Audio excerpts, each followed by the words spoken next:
ಅಮ್ಮ ನಾನ್ ಬಂದ್ಬಿಟ್ಟೆ. ಏನಮ್ಮ ಹೇಳ್ದೆ ಕೇಳ್ದೆ ಬಂದ್ಬಿಟ್ಟೆ? ಏನೇ ನಗೆ ಸಮೇತ ಬಂದಿದ್ಯಾ? ಅಮ್ಮ ನಮ್ಮ ಅತ್ತೆಗೆ ನನ್ ಕುಂತ್ರು ತಪ್ಪು ನಿಂತ್ರು ತಪ್ಪು. ಅವ್ರು ನನ್ ಜೊತೆ ಮೊದ್ಲಿನ ತರ ಇಲ್ವೇ ಇಲ್ಲ. ನನ್ ಕೈಲಿ ಅವ್ರ ಜೊತೆ ಇರೋದಿಕ್ ಆಗ್ತಿಲ್ಲ. ಅದಕ್ಕೆ ಅವ್ರ ಸಹವಾಸನೆ ಬೇಡ ಅಂತ ನಾನ್ ಬಂದ್ಬಿಟ್ಟೆ.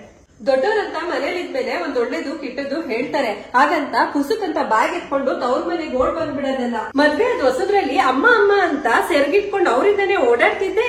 ಅಮ್ಮ ಅನ್ನೋ ಸಲ್ಗೆಲಿ ಏನೋ ಒಂದ್ ಮಾತ್ ಅಂದಿರ್ತಾರಪ್ಪ, ಅಷ್ಟಕ್ಕೆ ನೀನು ಬ್ಯಾಗ್ ಇಟ್ಕೊಂಡು ಓಡ್ ಬಂದ್ಬಿಟ್ರೆ ಇಲ್ಲ ಅಂದ್ರೆ ನಿಮ್ಗೆ ಹೆಂಗ್ ಗೊತ್ತಾಗುತ್ತೆ ಒಳ್ಳೆ ಹೊತ್ತು ಯಾವ್ದು ಕೆಟ್ಟೊತ್ತು ಯಾವ್ದು? ನಿಮ್ಗೆ ಇಷ್ಟ ಬಂದಾಗ ಹೋಗ್ತೀರಾ, ಇಷ್ಟ ಬಂದಾಗ ಬರ್ತೀರಾ.